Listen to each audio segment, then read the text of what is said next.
out with Austin Meadows. Really interesting when this broke last night, Rico, because it was like a double take. Because, A, I'm not used to the Tigers doing things. I begged for them to get an outfielder all off season. You begged for it yesterday. And they did.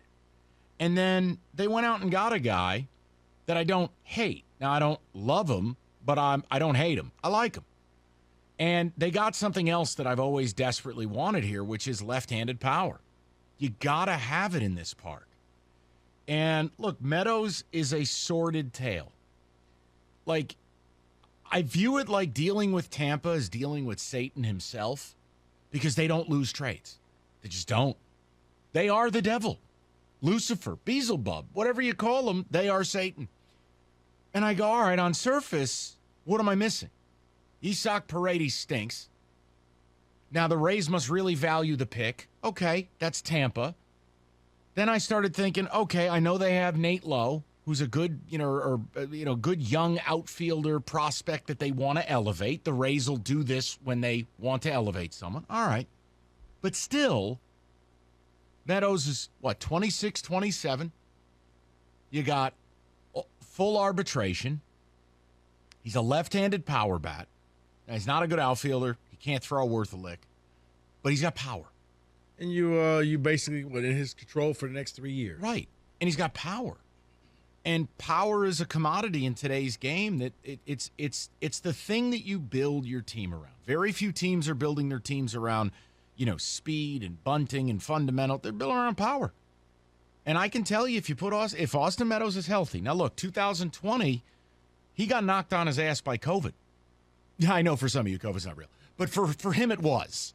And it took him out for a couple months, Rico. He really had a hard battle with it. So take 20, get rid of it. You're left with like a tale of two seasons where 2019, he was a rookie revelation. All-star. Yeah, he was fantastic for Tampa. And then 20, COVID, comes back at 26 last year and tough. Some of the numbers, and I here's what we're going to do. Because we were doing this before the show because I like data and analytics. And Rico and Kenny and David were nice about it, but it was some friendly ball breaking. I'm not going to. It was not ball breaking. It was you kind of take things to that. It's more scientific. And, you're the person that goes to the magic show and you're trying to explain to people how the trick works. And we're all like, I just want to see the trick. Right. I want to believe that he cut the lady in half, that the tiger flew in midair. I just want to believe that. So here's what I want you to believe. I want you to believe the Tigers are a better team because they got him. I want you to believe that I think once Riley Green comes back and you've got Riley, manning center field, hopefully, that you have flexibility you haven't had in a while. That you're adding a real major league player and a guy who, look. You got a 4-man rotation in your outfield. Yeah, and it was funny because I talked to a buddy of mine last night who's a huge baseball guy. And when you go through the AL Central, you know what you don't see? You don't see a lot of lefties. I was about to say, yeah. Go through the rotations if you don't believe me, people. Or just trust me. Or go through them when you're on the toilet. Whatever you like. There's not a lot of lefties here because Austin Meadows can't hit lefties. Well, getting out of the AL East helps, where it's lefty palooza. I think if this kid gets 500 plate appearances, he can challenge for 30 home runs. Now, without going too deep into the data, he is a fly ball hitter. There's no concerns about ground ball rate. This guy's going to put the ball in the air. And he's got a good launch angle on it, and he's going to be able to hit some home runs. Now, if you believe in clutch, like, hey, this guy comes through in the clutch. Some people get upset when you talk about things like this. I'll just tell you, this guy killed my team, and this guy does it in the late innings. So, no, I don't think he's the all-star he was in 19, but I also don't think he's the player you saw in 20. He's probably in this in-between where 2021 could be the level.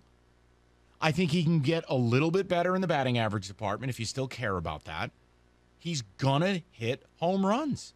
Right. And I think for the Tigers, this is a plus. You didn't give away anything any of us care about. Unless you really think that Tampa sees something in Paredes that Like, oh no, make no mistake. that now all of a Paredes sudden is now Paredes going to now be an all-star because he's a Ray. Right. So you can just forget about where it. you're having John Smoltz flashbacks, like, oh Right. my goodness, we gave up a future Hall of Famer for a one-time deal. Now, here's what I like about the deal.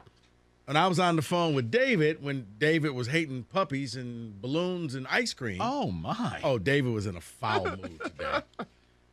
He really was. I just don't. Yeah, I don't see how this is good. I'm like, David, it is. Well, how is it about the Tigers trying to win now? And I'm like, well, it is. Hell yeah. Because everyone's giving them credit and saying, oh, this is a move to win now. So it took an injury for them to make a move. No. Now we're saying David, they're winning now. It's not that. And as I tried to explain when you told me how ice cream is horrible and you banned your kids from it, Stunning.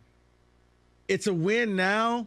Because it tells me they learned from their mistake from last year and going into April and stumbling out the block and then trying to play catch up, and it was just too far too gone. Or you they couldn't do that. woke up and realized that they actually had Victor Reyes in their lineup. They realized we need an outfielder. Tigers of the past, I believe, would have simply said, well, Green will be ready in 6 to 8 weeks, and we'll just wait until then and see what happens, and we'll bring somebody up from the minors and just see what go. You know, we'll take our chances. David, here's what this I'd is ask when you. now they're saying, let's make a deal, let's bring somebody in. And now. what's the harm? Exactly. Like to me, David, do I have doubts about Austin Meadows' future? Of course I do. I just don't think Tampa loses trades. They don't. But the Tigers are exactly the type of team that's in a position to find out about that future. There's playing time here. He fills a need they desperately have, which is a left-handed outfield bat With power. With power, yes. So look, let's say, David, your scenario happens, and he's no good. Let's say he's not 2020 bad, but he's never better than 2021. That he comes here, hits 228, 29 homers, and is a negative defensive player. Okay, what was the harm again? Isak Paredes was never going to play here, and you gave up a pick that, no disrespect to you, but you're never going to know who gets taken. Yep. And here's the thing. If he doesn't work out, he was a Band-Aid until Riley Green was ready to go out and take that spot. And here's the other thing. I will continue to say this until I'm blue in the face, and here we go. But this fan base and this media continues to spin delusion. Like, Robbie Grossman cannot play here when this team's ready to win anything. Well, Robbie's going to be a free agent. You need to replace him. Akil Baddoo still has to prove to me, I don't care if everybody else is excited about the Flintstone drops. He has to prove to me he's an everyday ball player. I can like his story and think he's a very nice kid. That doesn't mean he's an everyday ball player on a playoff team. So adding Meadows gives, I think A.J. Hinch could be the best manager in baseball. It gives him another chess piece. I want to give A.J. Hinch chess pieces, and then you deploy them. Right. So, David, look, you don't have to love the player, but I've always said this. If Al makes moves that are good and defensible, I will give him credit. See, and I think that may be my problem. That may be my problem, giving credit and then seeing everyone say Detroit won the trade. Detroit won the trade. I'm like, when have we last won a trade? Well, no, but hold on. The point is, so here's my perspective. I've begged for an outfielder, and I didn't want some deadbeat, don't bring me some dude who's 34 and useless. He's cheap, team control, 2 years removed from being an all-star. I think there's a circumstance in here in his age 25 season we have to forgive him. He got knocked on his ass by COVID. And last year, some of the numbers, you look at 27 and 106 and you go, wowie, kazowie, this is amazing. Dig a little deeper, not so amazing. The point is, there's a hope here. Austin Meadows, there's pedigree, was a big-time prospect with the Yankees and Pirates. The Rays fleeced the Pirates. Correct me if I'm wrong, but the Rays took the corpse of Chris Archer, sent him to Pittsburgh, and they got back Tyler Glasnow and Austin Meadows. Meadows goes there, lights it up in year one, and 2 years later, yes, the Rays are ruthless. And they have a prospect they want to promote. The point is the Tigers can be the benefactor of it. So there's going to be plenty of days when the Royals or the Twins or the Guardians maybe, they put out a craptastic righty, And this kid kills right-handed pitching. That helps his team. And I'm good with it. Now, he'll write his own story, David. If he's out here, and he's giving you an OBP of 306 and the power's not there and his K rate goes from being acceptable of, 22% and it's 30, I'll be the first guy to tell you got to sit him down. He ain't no good. But there's an opportunity that Meadows can make you better. And if he doesn't, who cares? I'm good with it.